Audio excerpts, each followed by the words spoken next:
I think that, unfortunately, there is a narrative that is appealing to a broad swath of the American public that we're a Christian nation, that we were founded on Christian principles.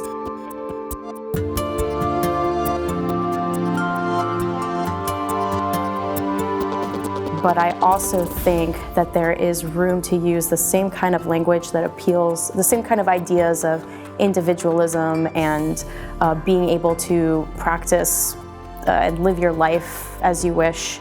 There's a way to appeal to the same people with that kind of language and explain to them why pluralism is good.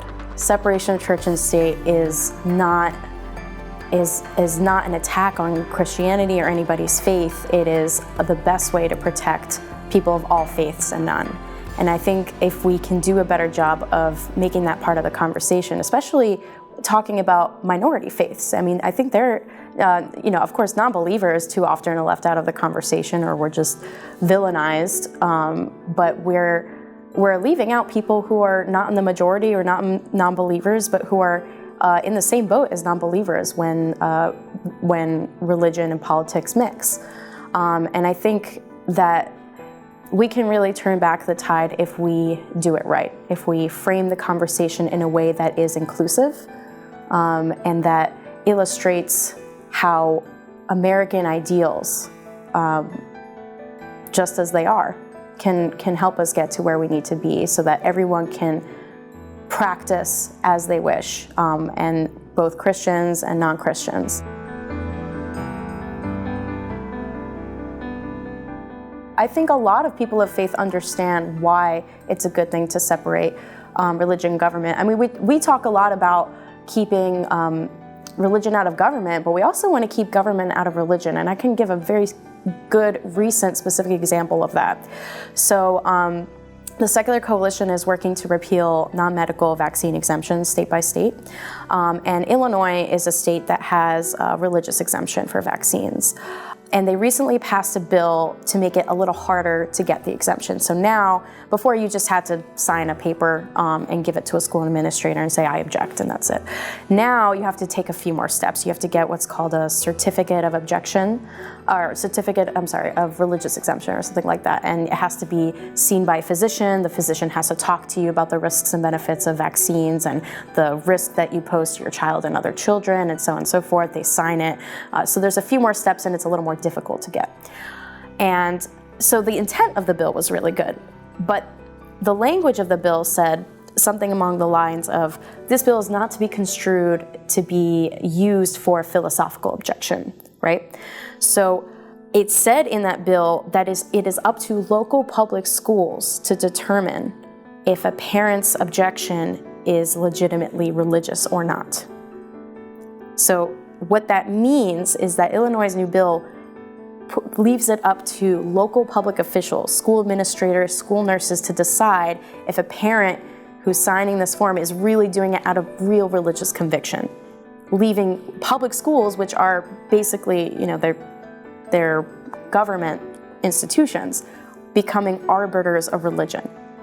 That is a terrible precedent. First of all, it's blatantly unconstitutional, but you can see how that is not something that a religious person would want.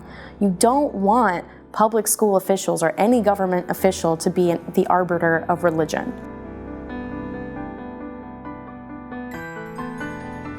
I want the right to be openly secular just as much as I want the right of religious people to be open about who they are. I think that is a fundamental right of everybody to practice as they wish, as long as them doing so doesn't harm others in the process or inhibit others from practicing their belief or non-belief or to live as they wish.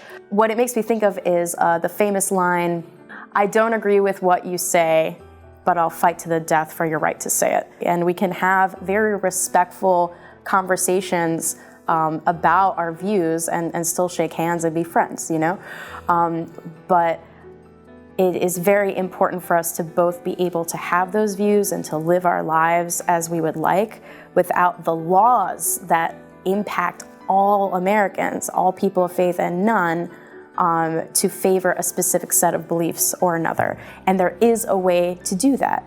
Our Constitution was written in a way that we could have a pluralistic society where people of all faiths and none can live as they wish without imposing their beliefs on others. And what's happened, unfortunately, is that a lot of the majority, the people who belong to the majority, who want to privilege certain beliefs in our laws, have forgotten that they might not always be the majority. And if they were the minority, they wouldn't be very happy.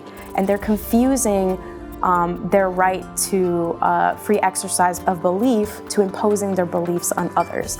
And that is fundamentally un-American. That is not what the Founding Fathers envisioned, regardless of their own religious beliefs.